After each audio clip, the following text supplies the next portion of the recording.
se retrouve une nouvelle fois ce vendredi pour Totalement Fibré, version Covid. Alors ce que ça veut dire qu'on a au moins 1 mètre de chaque côté et qu'on a laissé Max à Paris. Bonjour Max, tu nous entends? Salut Olivier, je vous entends. Ok, super. Bon, on va commencer par le sommaire. Tu vas nous parler de quoi? Alors je vais faire un point sur les déploiements du réseau Free Mobile au premier trimestre, assez peu impacté, puis j'adresserai un carton rouge à Bouygues Télécom un peu plus tard. Ok, merci beaucoup. On passe à Dimitri qui lui est en plateau et qui va nous parler d'aujourd'hui de 3 buts à court terme pour Free, et ensuite je vais faire une petite démonstration, plutôt une carte qui est pratique pour ceux qui veulent avoir la fibre chez Free. On voit ça tout à l'heure et on termine par notre cher Lucas. Bonjour Lucas. Bonjour Olivier. Alors tu veux parler de quoi? Alors moi je vais parler de déploiement de la fibre pendant le premier trimestre chez Free, et enfin je vais un petit peu me réjouir des malheurs d'Adopi, parce que je suis quelqu'un d'un petit peu plus mesquin. Apparemment, mais t'es sacrément mesquin. Eh oui. Bah super, on voit ça tout à l'heure. En tout cas, comme chaque semaine, on commence par le gros dos. On va s'attarder cette semaine sur les annonces de Free concernant le déploiement et ses projets à court terme. On n'avait pas eu le temps d'en parler la semaine dernière puisqu'on a principalement consacré l'émission au Covid-19. On revient dessus puisqu'il y a des annonces assez sympas qui ont été faites. Donc c'est Max qui va nous en parler tout de suite avec la couverture mobile et les ambitions sur le mobile.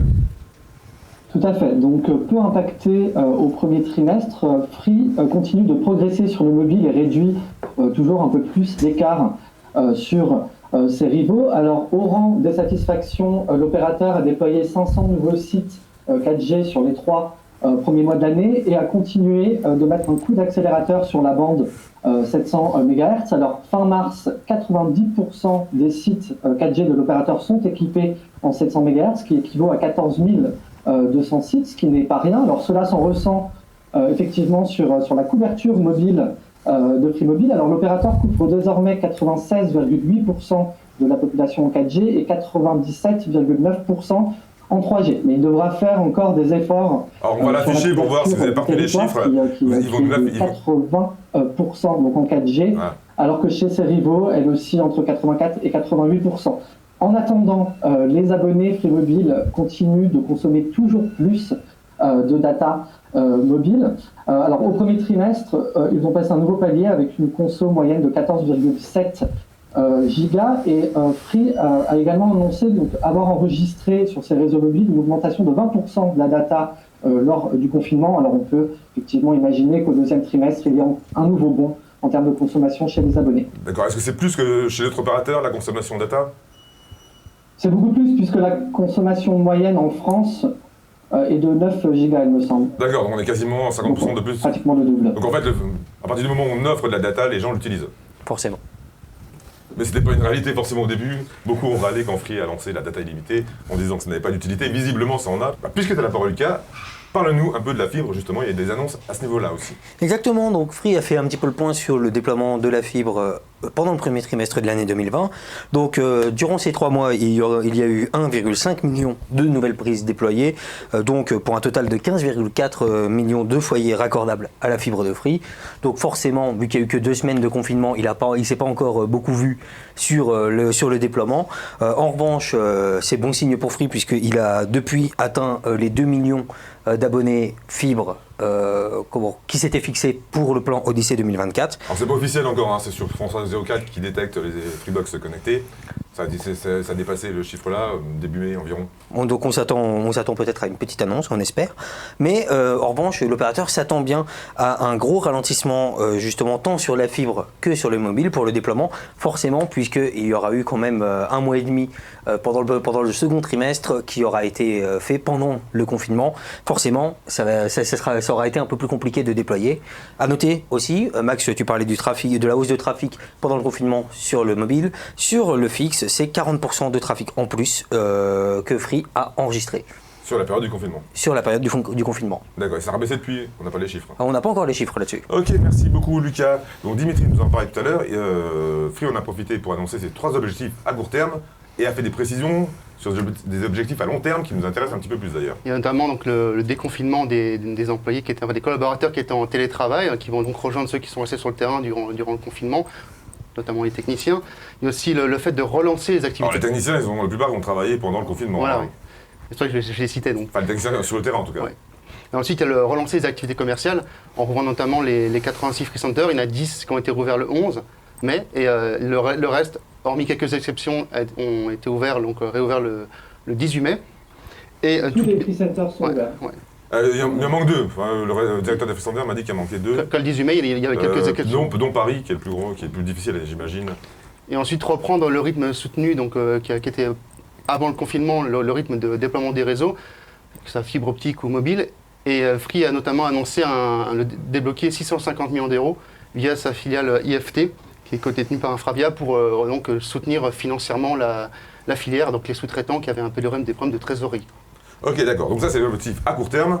Mais il y a la V8 aussi. Alors voilà, il a parlé de la V8, Tom Marino a parlé de la V8. On sait qu'elle a été décalée quelques mois. Et puis aussi, c'est l'annonce officielle. Hein. Ouais. Il a annoncé officiellement que c'était décalé de plusieurs mois en raison justement de cette crise sanitaire. Voilà. Et puis aussi le lancement de l'offre pro, ça aussi, ça a été repoussé du fait de la situation.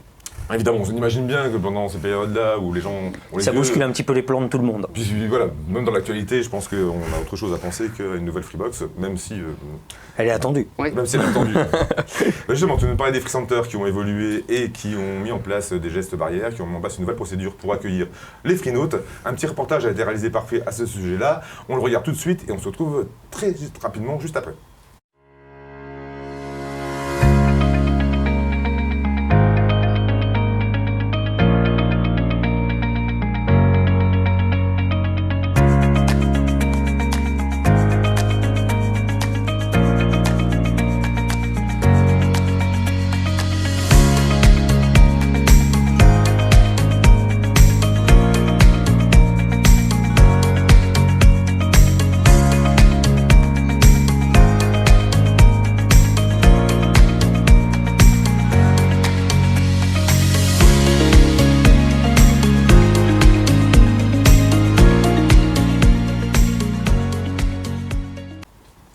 Et voilà, puisqu'on revient à notre totalement fibré normal, on a nos rubriques habituelles, en l'occurrence le Up and Down qui commence tout de suite.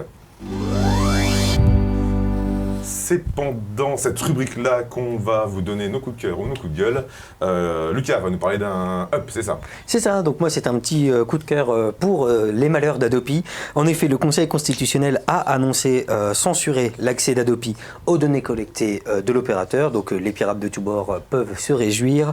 C'est notamment à cause d'une incompatibilité entre le respect de du droit privé et la possibilité de mettre en place des mesures pour le contrôle des droits audiovisuels est compatible avec le respect des droits privés et de la vie privée. Et donc justement l'Adopi n'aura plus accès aux données collectées, aux données de navigation collectées par l'opérateur, n'aura plus qu'accès à l'identité des auteurs d'infraction et à ses coordonnées électroniques, portables, postales et téléphoniques. Et justement, la Quadrature du Net, une association qui milite depuis longtemps pour la fin d'Adopi, s'en est vite réjouie en annonçant la fin d'Adopi. Pour le coup, ils ont un petit peu tempéré leurs ardeurs en signifiant que l'Adopi pourrait continuer encore à exister. Et d'ailleurs, on sait cependant que la réforme audiovisuelle qui est débattue en ce moment au Parlement vise à la fin d'Adopi et transmettre pour ses missions au CSA. Ok, d'accord. Bon, en même temps, Adopi, c'est quand on télécharge, c'est quand même un service qui est de moins en moins utilisé. Hein. Et donc, du coup, Adopi est déjà un peu obsolète d'elle-même. Peut-être mourra ça. Déjà qu'à son lancement, elle ne fonctionnait pas forcément très bien. Oui. Bon, en tout cas, peut-être au revoir Adopi, mais toi, c'est pas vraiment le cas encore actuellement. Voilà. Donc, on vous a parlé d'un up, donc forcément, la deuxième partie, c'est un down, et c'est Max qui nous parle de ça. Tout à fait. Donc, comme je vous l'ai dit, ça concerne Free Telecom. Free n'y est pas encore, il ne sera peut-être jamais. Oui, il a déjà été plusieurs fois. Légal, certes, mais largement contesté. Bouygues Telecom augmente régulièrement le prix des forfaits de certains de ses abonnés. Ça arrive sur le fixe, mais aussi sur le mobile, en échange de certains avantages. Il l'a fait notamment pendant le confinement. Il a recommencé cette semaine, puisqu'un abonné a eu la mauvaise surprise de recevoir un mail de l'opérateur lui indiquant donc une augmentation prochaine de 4 € de son forfait, un forfait à vie 20 Go, 4,99 €, donc en échange d'une augmentation de la data incluse de 20 Go. Alors, ce type d'annonce et ce type d'avantage est déjà connu, mais cette fois-ci, Bouygues tente de se montrer davantage persuasif en offrant ces 20 Go supplémentaires le premier mois avant l'activation de cette modification. Alors, fort heureusement, l'abonné peut cette fois-ci refuser l'offre, mais ce n'est pas toujours le cas. Alors il peut refuser s'il voit le mail, évidemment s'il ne le voit pas, mais il a peu de chance de savoir qu'il faut... C'est ce qui est assez scandaleux aux yeux des abonnés, c'est qu'il faut encore avoir lu le mail pour pouvoir refuser l'offre, quand c'est possible. D'autant plus que c'est annoncé comme un forfait à vie, alors que logiquement, si à partir du moment où c'est à vie, on ne devrait pas embêter les gens avec ce genre de choses-là. Normalement, on se sent un peu plus en sécurité quand c'est annoncé à vie. Alors là, c'est quasiment un doublement, hein. C'est 4,99 €, c'est ça le prix de départ? 4,99 et ça passera donc à 8,99. D'accord, quasiment un doublement du prix du forfait. Effectivement, quand on choisit un forfait pas cher, c'est pas pour qu'il double 12 mois plus tard. Merci Max pour ce coup de gueule. On continue avec Dimitri, on vous a parlé tout à l'heure de la fibre et que Free continue à déployer la fibre rapidement et qu'il est d'ailleurs depuis 4 mois de suite le premier là-dessus. Il a mis à jour son site qui permet de savoir si on est éligible à la fibre ou pas et on va avoir droit à une démonstration, réussie ou pas, ça va être le moment de savoir, avec Dimitri. Oui, donc alors on se connecte où Dimitri? Alors donc vous allez sur le site la Freebox et dans le menu vous allez... Le site de la Freebox, alors c'est quoi la Non, le site... Sur le portail Free, section Freebox. Voilà, d'accord, bah voilà. Soyons précis, il faut toujours être précis. Hein. Vous allez dans le menu, donc carte d'éligibilité, vous avez carte fibre. Voilà. Et là, donc on va saisir une adresse, au hasard évidemment. Au hasard que tu as quand même préparé avant pour être sûr que ça fonctionne. Oui. D'accord, bah c'est bien.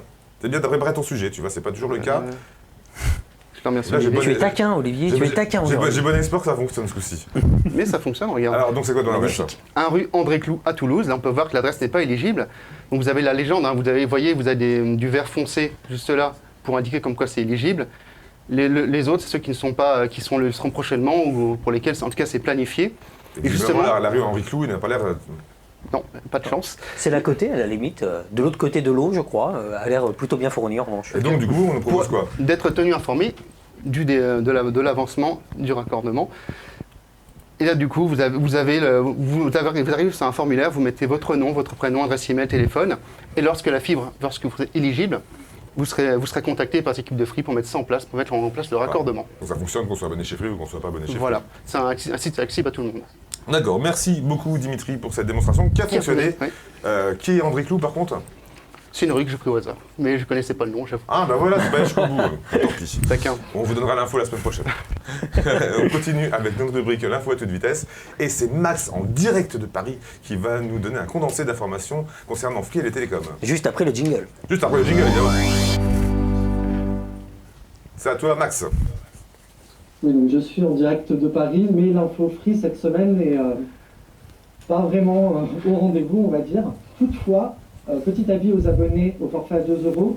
Donc le bug occasionnant un hors forfait à la suite du retour à 50 Go de data incluse dans cette offre depuis le 11 mai a été corrigé. L'opérateur a tout simplement supprimé les hors forfaits des abonnés impactés. C'est une bonne nouvelle et c'est tout à fait logique. Alors, beaucoup avaient râlé sur Twitter. A prolongé sa vente privée sur le site e-commerce VP jusqu'à lundi prochain, le 25 mai, en attendant peut-être une nouvelle prolongation. Donc pour rappel, il s'agit du forfait 100 Go à 19,99 € avec un engagement de 24 mois et donc avec un smartphone offert. Donc il s'agit du Redmi Note 8T 128 Go. Et pour terminer, oui, ce fut court.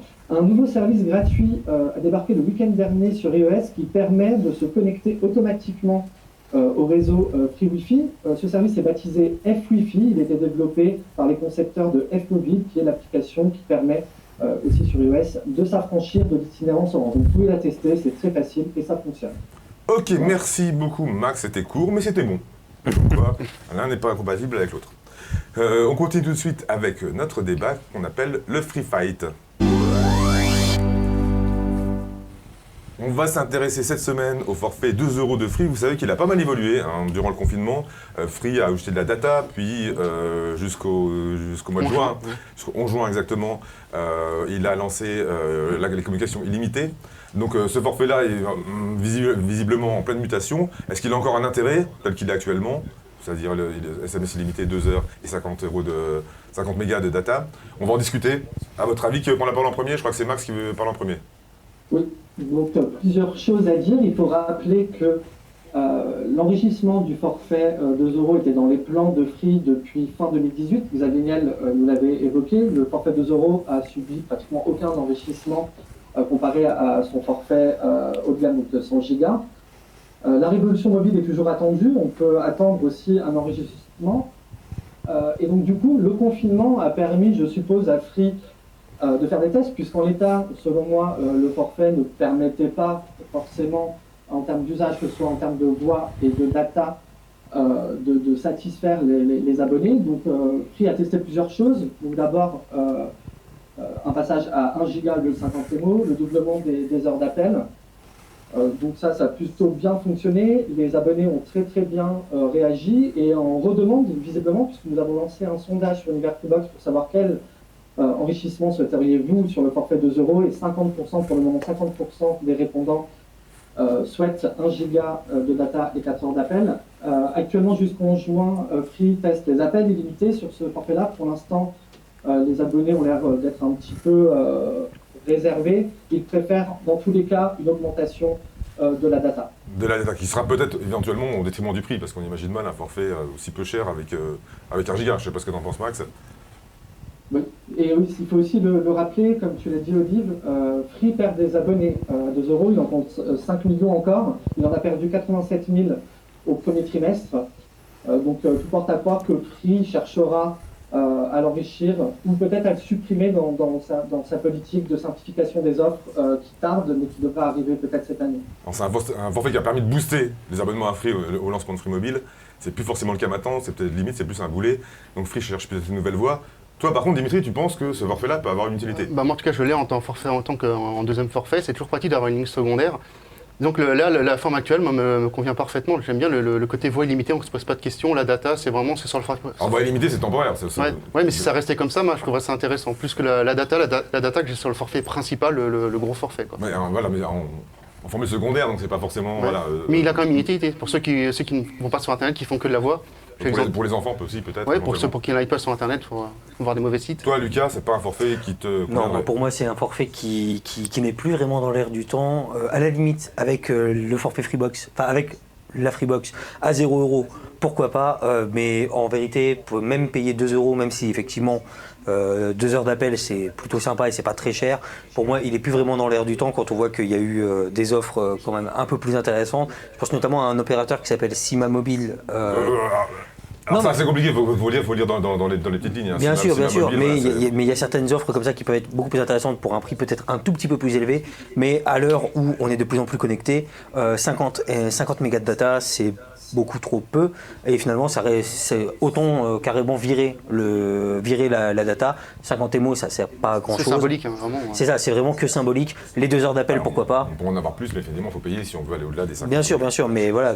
Après, le tout est de savoir si on peut continuer à faire un forfait à 2 euros et dans lequel il y a plus de data et plus de communication. Ça reste comme sympa d'avoir un forfait gratuit à côté de sa box et qu'on symbole. Voilà, déjà, c'est un forfait gratuit, voilà. Pour moi, pour le coup, le forfait n'a qu'un intérêt quand on est abonné Freebox, parce qu'effectivement, du coup, ça fait une ligne secondaire avec 2 heures d'appel. Là-dessus, pourquoi pas. Pour tout ce qui est annonce ou administration, c'est pratique d'avoir. C'est ça. Mais pour le coup, sinon. Voilà, mais c'est pas. Du coup, c'est un forfait secondaire, c'est pas un vrai forfait. Voilà. Mais après, est-ce que les gens sont prêts à payer plus pour avoir 1 giga? Ce sera peut-être 5 euros par mois. Voilà. Est-ce que les gens sont prêts aussi à payer une somme plus importante alors que c'était un forfait vraiment très peu cher? C'est le seul forfait. Ah, c'est sûr. Par contre, on va lui retirer ça, c'est qu'à l'époque, il cartonnait et il était. Et il est également gratuit pour les abonnés Freebox en plus, donc on peut diviser pour faire moins cher que 0 euros. Ok, merci. En cas d'enrichissement, Oui, vas-y, il Max. s'agira de voir s'il y aura une augmentation, soit on peut imaginer des appels illimités ou de la data, et si le prix va bouger ou pas. Et voilà, c'est ça. Et aussi dans l'optique d'améliorer son revenu moyen par abonné, il est aussi en plein dans l'amélioration de son mix d'abonnés, donc le but est quand même d'être rentable, et ce forfait-là ne rapporte rien à Free aujourd'hui. Oui, voilà. C'est une porte d'entrée chez Free Mobile pour qu'il bascule ensuite sur l'autre forfait. Mais effectivement, ça va pas être un forfait qui est très rentable. C'est sûr. On en a fini pour aujourd'hui ou là, voilà, j'ai l'impression. C'est bon. Et ben dans ce cas-là, on va vous souhaiter un très bon week-end. On se retrouve la semaine prochaine dans la même configuration, à la même place, sur la même chaîne YouTube et tous les jours évidemment sur universfreebox.com. Ciao les amis.